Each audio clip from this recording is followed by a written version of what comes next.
BFM Business, 10h, midi, l'émission 100% placement. Intégral placement, Cédric Decoeur, Guillaume Sommerer. Et pour le moment, on consolide toujours sur notre marché parisien. On est en baisse de 0,89%, 4958 points. Qu'en pensent nos traders ce matin? On est en ligne avec Nicolas Chiron et avec Jean-Louis Cussac. Bonjour à tous les deux. Bonjour à tous. Nicolas Chiron, donc Bonjour du côté de CMC Market, et Jean-Louis Cussac depuis Perceval Finance Conseil. Le CAC 40 donc en baisse de 0,9%. Et Nicolas, comment est-ce que vous appréhendez cette séance? Comment est-ce que vous travaillez le marché ce matin? Écoutez, Cédric, je pense qu'il faut vraiment noter quelque chose d'important qu'il se passe aujourd'hui.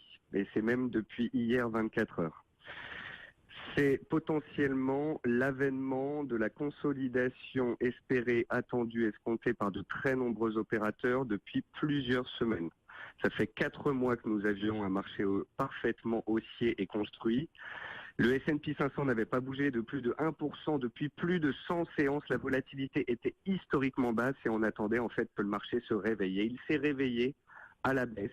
On a cassé des supports sur le SP500 en données journalières. C'est la première fois depuis 120 jours. On a fait un avalement baissier extrêmement puissant sur le Nasdaq. Et aujourd'hui, sur le CAC 40, en termes techniques, c'est absolument parfait. C'est-à-dire que nous avons la rupture des 5000 points, seuil psychologique, qui se fait par un gap baissier. Ça veut dire que tant qu'on est sous les 4975-80 points, zone d'ouverture, les vendeurs ont la main.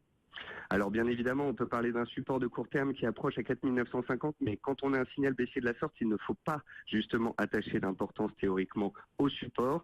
Il faut partir du principe que tant qu'on est sous ce gap baissier, qui peut être un gap de rupture, un signal fort, eh bien les risques de correction baissière de 3 à 5% qu'on attend depuis très longtemps pourraient intervenir, et on a un gap à laisser, on a un gap à 4850 points qui pourrait donc être un premier objectif. Bon, donc vous voyez se dessiner l'amorce de cette consolidation. Jean-Louis Cussac, est-ce que vous partagez finalement la vision de Nicolas? Est-ce qu'effectivement, notamment par le signal américain, il y a un déclic qui se met en place?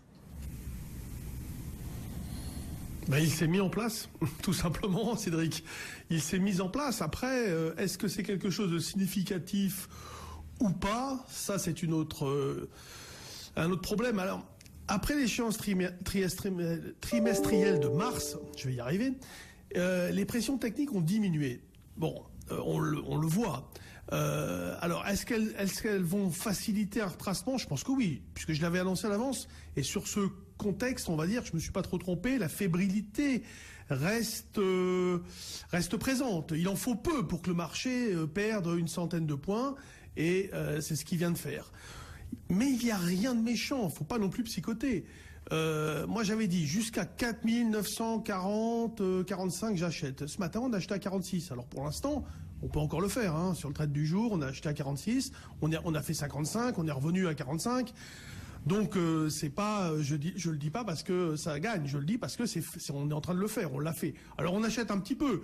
Et c'est vrai qu'entre les 5050 où on est parti hier à 15h avec le signal de vente, depuis, il n'y a pas eu de signal de vente intraday, d'achat intraday, et on reste sur ce signal de vente. Donc j'attends maintenant le market timing, c'est-à-dire le marché qui pourrait se retourner à la hausse, reprendre un peu de hauteur et remonter.